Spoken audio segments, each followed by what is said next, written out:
Hello, and welcome to 2022. Thank you. It's good to be here. Yes, we're into 2022, which means we're here for a brand new year. And it also means that most clubs by this point have released their third and fourth kits for this season. Napoli are on to their seventh. It's not even a joke. That's not even like they've released 7 kits so far. It might even be more. But it's something like 12 for the season they've got. Good work. Hello, I like money. But anyway, it's time for the definitive list of shirts from all of 2021 and the best ones you can get yourselves so far in 2022. You're probably wondering, Ellis, why are you making this video? Well, as I said, a lot of clubs have already released their kit selection for this season. And secondly, it's always good to see kits on clubs for a certain amount of time. I like to give them like 6 or so months to actually analyse as to whether I really like them. We did our initial top 10 at the start of the season, but this list is always my definitive list once I've seen them on players and, you know, had some time to actually digest the shirts. And also, it's easy content, isn't it? I mean, credit where it's due, I feel. A lot of the content we make is pretty creative, but I'm always a list every so often. Just before we get into our top 10 shirts currently out for 2022, can you please subscribe if you're new around here? I've got some massive plans for the channel for 2022, both in matchday vlogs and in football shirt content. It's a World Cup year, and I'm going to try and get I'm going to try for so many match-worn shirts this year as well. So there's lots to stay tuned for. There's going to be loads of content coming this year. So if you're not already subscribed, please subscribe. And also comment your thoughts on my top 10 shirts. And let me know yours as well. And leave a like. There's a lot for you to do. But if you don't do it all, you will get shunned, is what I was going to say. In at number 10 is the Seattle Sounders away shirt in tribute to Jimi Hendrix. It is so good. And to be honest, it's the earliest shirt release on this list. This shirt was released actually in May of 2021. But because this list is 2022, I'm trying to include shirts that maybe have only just been released. But if it was for the whole of 2021, I think it probably would be top. I love it so much. As I said, it's inspired by Jimi Hendrix. You've seen the design on screen. The only negative I can say about the shirt is there is a big difference between the standard version and the authentic version. There's a big price difference as well. But for me, if I was going to get it, I would maybe not get the standard version. And if you're watching this thinking, oh, I like that shirt, bear in mind the more detailed version is the more expensive version with this. So it is something to bear in mind. And to be honest, the standard version almost looks fake. There's that little detail in it in comparison to the authentic, more expensive premium version. So it kind of also puts it a bit lower as well. On to 9. I love a shirt gimmick. So Tromso were obviously going to make this list in 9th place with their QR code shirt. I actually said in the initial top 10 I did for this season with #United's kits, I love a gimmick. And I thought that a QR code was a really fun gimmick to have on a shirt. And it's good to see that it's now been carried out by Tromso.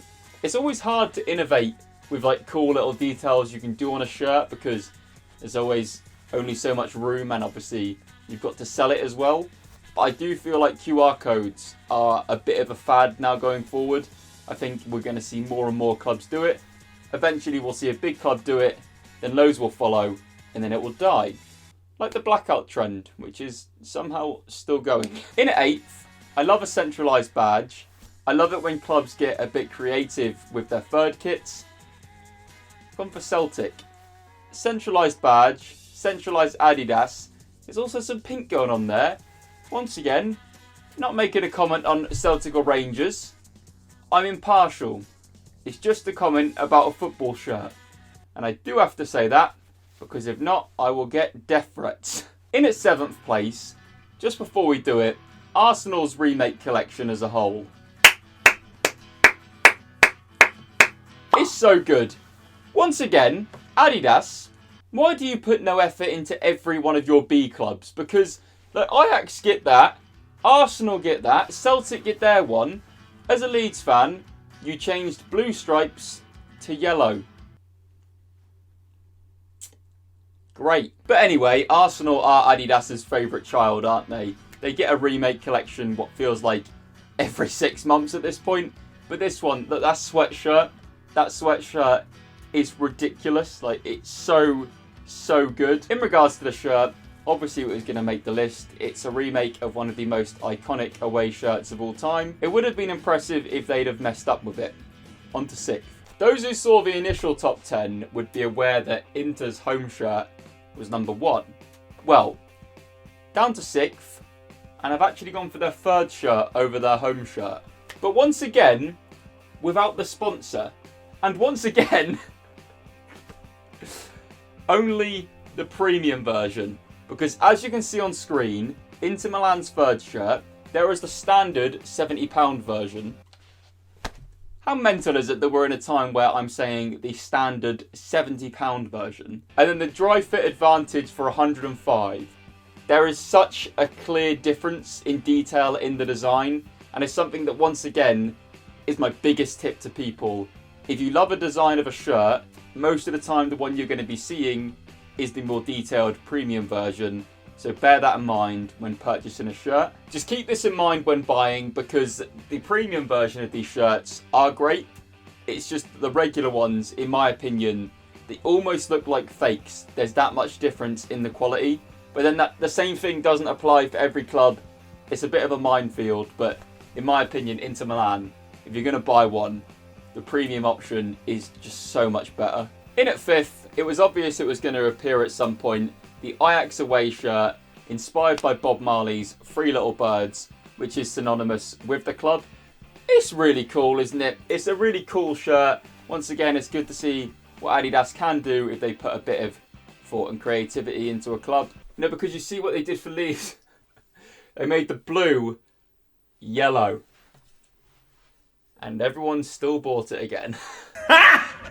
Got him! This is also a shirt that gets so much better when you include the font on the back.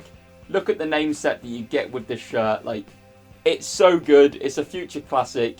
These shirts with Gravenberch on the back in like 10 years time, when he's done everything that everyone expects him to do in football, they're going to be so sought after because it is a banger. 4th place, it's time to divide opinions a bit. Going for Napoli's Halloween kit.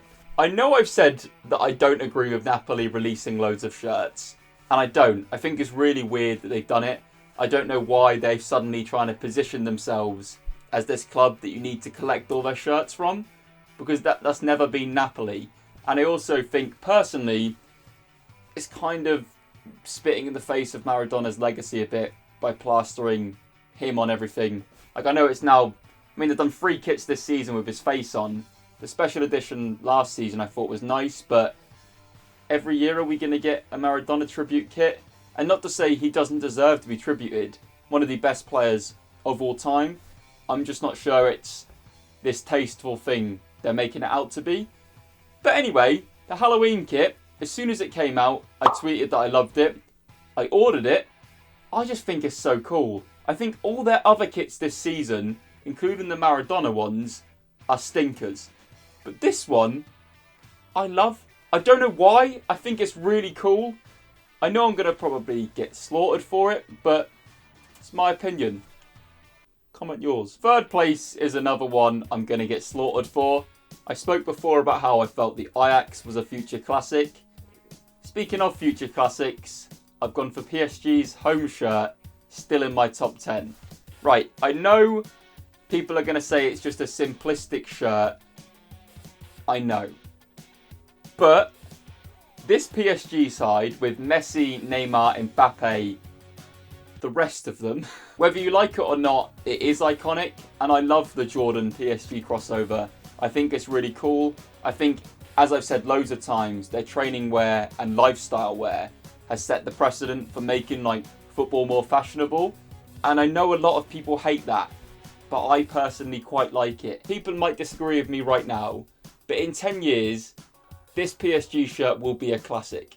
Because of the players it's connected to, because of the fact that it's got the Jordan logo on a football club's home shirt, it 100% is going to be considered a classic in 10 years' time. It is a fact. Quote me on it, come back in 10 years. No one's going to remember my name in 10 years. My personal favourite is the one with the Ballon d'Or font on the back, but I don't think you were ever able to actually purchase it. But even still, it's iconic. Once again, I think it looks much better in the more premium version, but that's just me. Into the top 2, I don't think anyone would have seen these coming, but in second place, the Mexican League had a load of third shirts designed to Lucha Libre. As you can see on screen, they're all so good. My personal favourite is Leon's. Leon's? It can't be Leon. They're Mexican. Leon? Offensive, probably. I personally love that design. I think it works so well. Obviously, the wrestling-themed Lucha Libre masks on the shirt, I think pops really well with the green on there as well. I personally love it. I think it's an amazing shirt. I'll try and get one myself, but I don't know how. What was that voice? In at first place for my definitive list for the 21-22 season is Parma's Special Edition kit. Because look at it. Take centre stage for a minute. I'm aware their performances on the pitch might have been woeful. I'm aware they're probably fading into Serie B mid-table mediocrity at the moment. I'm aware Buffon hasn't had his fairy tale promotion return. But at least he got to see that kit. Because, oh my. I don't have to say much for this, do I? One negative is that it's sold out and it will never go on the sale again. But kind of a positive as well, because it was a special edition limited kit that actually was limited. Looking at you, Dortmund, releasing your limited edition. So limited. Over 100,000 sold. Limited. No, so limited. Round of applause for Parma for actually sticking to their guns. So there we go. There is my definitive list for the top 10 shirts for the 21-22 season. I've tried to include as many new shirts to make this as current as possible as we're going into 2022. And no doubt I've put 2022 in the title because most of these shirts I've included did drop in the latter half or latter bit of 2021. Talking about the Lucha Libre shirts in particular, they actually came out last month of 2021. So I've kept it as current as possible, hence why the Sounders shirt was so low. And I really hope that this has maybe brought some new shirts to your attention, or I've given you a few tips about the quality difference in shirts. I actually think that could be a whole video in itself, to be honest, because the gap between a standard and a premium shirt is getting ridiculous. And also the fact that to realistically get the shirt for the season that isn't like a basic version is now £105. Like, if you consider that the only thing I can think of in my mind to relate it to is when Xbox 360s first came out, they brought an arcade version out that had no storage in it. So you could buy it and you technically have an Xbox 360, but you didn't because you couldn't store any games on it. And for me, it's kind of getting like that with football shirts. You can buy the £70 version, but some people are going to think you're just walking around in a fake shirt because it's that much worse, it's that much less detailed and everything than the premium version. So like, it is a mental situation we're in right now. And hopefully that's helped people as well. That when you see a player wearing a shirt, they're wearing like one up again from the one that fans can buy in the premium one. But the premium is most likely to be the closest that you can purchase to it. So maybe sometimes consider that when you consider buying these shirts or any shirts. I've been Ellis. Be sure to subscribe for more football shirt content and more away days. There's a Euros this year. There's a World Cup this year. Massive year ahead. Like if you're excited. Ciao, ciao. Bye.